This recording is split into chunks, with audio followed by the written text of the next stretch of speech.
Hi folks, welcome back to the Amazing Education Station, the Amazing Education Channel. It's about the information that you need to know that's going to benefit you. It's not about the video, and so it's not really to watch, it's more to listen to. So today's topic, should you sell all of your investments? Sell now. And I don't know if you've been watching other YouTube financial educators. Remember, this is not financial advice because I'm not a financial advisor. Only registered financial advisors are legally allowed to give financial advice, but you can get educated, maybe even by Warren Buffett, the king, the true best financial educator in the world. But I've got a little information he might not talk about, and it is, there could be a reason to sell all of your investments right now or not. And frankly, it depends on your situation.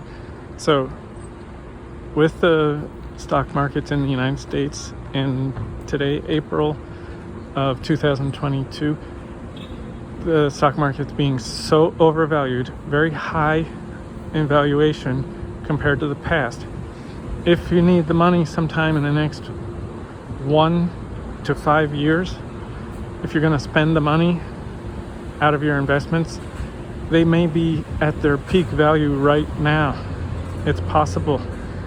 And if you want to be sure that you have the money, you could turn it into cash, or some people, you have to do your own research, of course, but some people say treasury bills are stable, or silver and gold are stable enough, although silver much less stable than gold.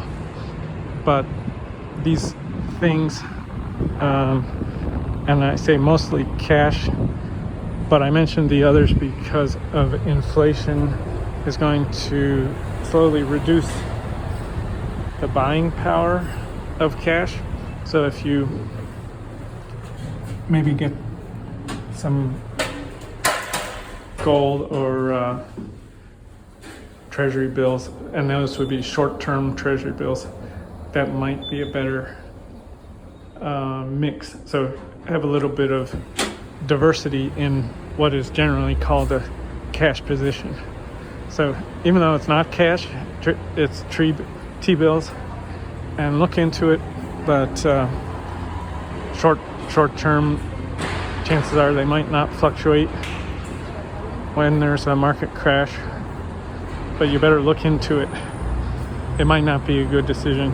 And gold, on the other hand, and silver could increase in value close to a market crash. They can go down in value right at the time, like as the markets are crashing, or within a few days.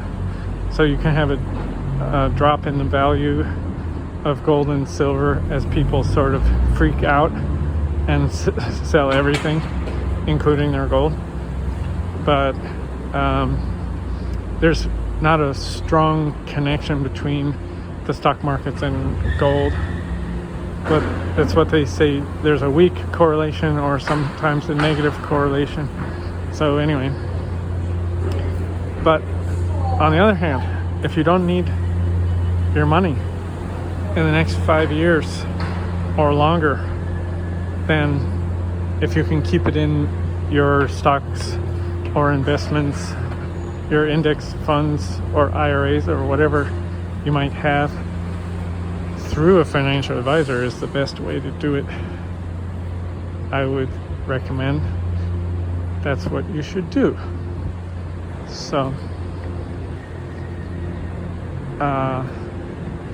right now we're going through what people might call a meltup, because right in April of 2022 there have been a lot of supply troubles, and we have wartime situation going on with Ukraine and Russia, and starting of housing foreclosures as the moratorium on foreclosures by banks on mortgages that were not paid has ended. So therefore, a lot of people's bad financial positions are being exposed, and then when this data comes out, it can make people freak out. And but since the effects have not occurred yet, and people are very excited, especially about electric vehicles, and they don't have much other opportunity of good places to put their money besides the stock market. That's why it's been relatively high, and people say relatively overvalued compared to historical situations and valuations. So anyway, we can have a melt up, which is sort of a rapid increase just before a crash, which would be the meltdown. So part of that melt up is because of overexcitement. It leads to people buying stocks in companies that maybe aren't in production yet. They're not making anything, they have no sales, and so they may never reach a situation of sales or profitability, but millions and billions of dollars are being put into them.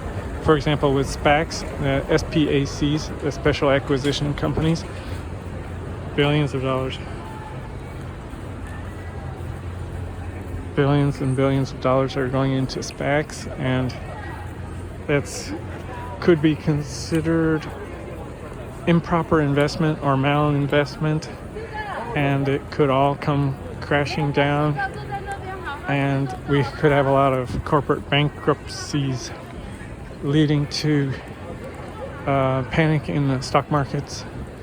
And so it might be the best time, if you're going to spend that money in the next several years, before it happens, maybe it's a good time to take your money out now. However, there might not be a panic, there might not be a stock market crash. It could just fluctuate, go up and down, but not in a drastic way. And it all, frankly, just depends on individual decisions and people's psychology. And if they just sort of randomly decide, okay, well, I'm never going to sell large amounts, and if enough people don't all sell on the same day, and enough people don't buy all on the same day, then we lack any major shift of a boom or a bust. And so it really depends on, in a way, random luck or chance of people's decisions. And you might not have a crash, but it's very unusual. It would be very unusual for the markets to be so highly overvalued based on historical levels and historical data. You know, it looks so strongly overvalued, and at any time in the past when it's been in this situation, there has been a sort of an imminent correction or crash, and so it looks just extremely likely. And it's just a matter of, is it going to be a day from now, or is it going to be a couple months, or 1 or 2 years? But you know, sometime, if there's not a crash, then it could be a serious bear market that does the same thing as a crash, but it might take between 1 year or maybe a year and a half, or because history doesn't always repeat exactly, it could be, 2 years. Who knows? We just can't say, and there's of course no guarantee. But in the past, it's always happened. Just always come down from such overvaluations. So you better expect it and get your money out now if you need to spend it. But on the other hand, because of inflation and the incredible overprinting of money that the government has been doing in the last few years, inflation would also drive the stock market up over the long term, and not in purchasing power, but just in, they say, nominal, which means number terms. So the markets just in general have always gone up with productivity and technology increases, and also the financial inflation caused by printing money, new dollars. So if you can wait maybe 6, 7, 8 years before you start needing the money, you could just do that, and chances are it'll be higher. Now, there have been a few times where it was more than a decade, and possibly with the Great Depression it might have been, say, 25 years, or the crash of 1929. So at the height of the stock markets, right before the 1929 stock market crash, it took an incredibly long time for the markets to recover back to that high. And so if you consider that, then you might say, well, we're close to those valuations right now, so maybe it would be a good idea to, say, take out 25% or up to 35%. That wouldn't be a bad idea. And then as the crash happens, or after it happens and it seems to have ceased crashing, however much, although it's impossible to predict the future, so you never really know. But if it goes down, say, 50%, and then the overvaluation has been wiped out, well, then you could start putting money back in, and you could choose to do that over, say, a 2-year time period. And so altogether, you might end up taking, say, 2.5 to 3 years from a peak to put your money back in, and therefore you would avoid losing everything, because you would have taken out maybe 20 to 30% and hit, at a very high value. So that helps you preserve your money. You could do more or less depending on your knowledge, and do your own research, of course. As I said, not a financial advisor. This is not financial advice, but it's still good ideas. So now, if you're really good with money, very good with decisions and companies and economics, you might have certain companies in mind, and you might be smart, like part of the 1%, and you have to know this, part of the 1% who can invest in individual stocks.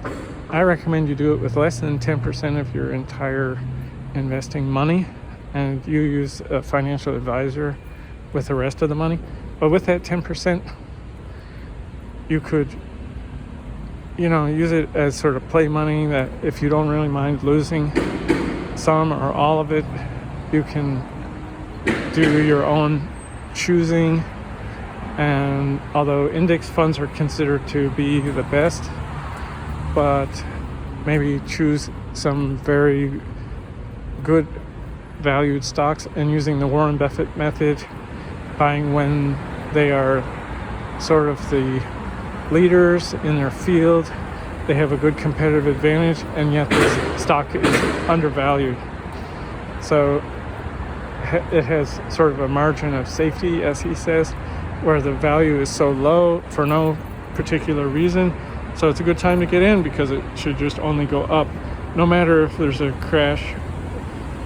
Apparently the wealthiest investor in history doesn't look at the overvaluation of the markets, or the what he calls the macro information when choosing to buy or sell stocks, which is interesting because he is curious about the macro economy and he doesn't completely ignore it, but when he's buying or selling, he could buy or sell at any time, and because he's choosing individual companies. If you're doing index investing, that might not really be the best method. So okay, well, take care, folks, and hope you do very well. Be careful. Take care now. Bye.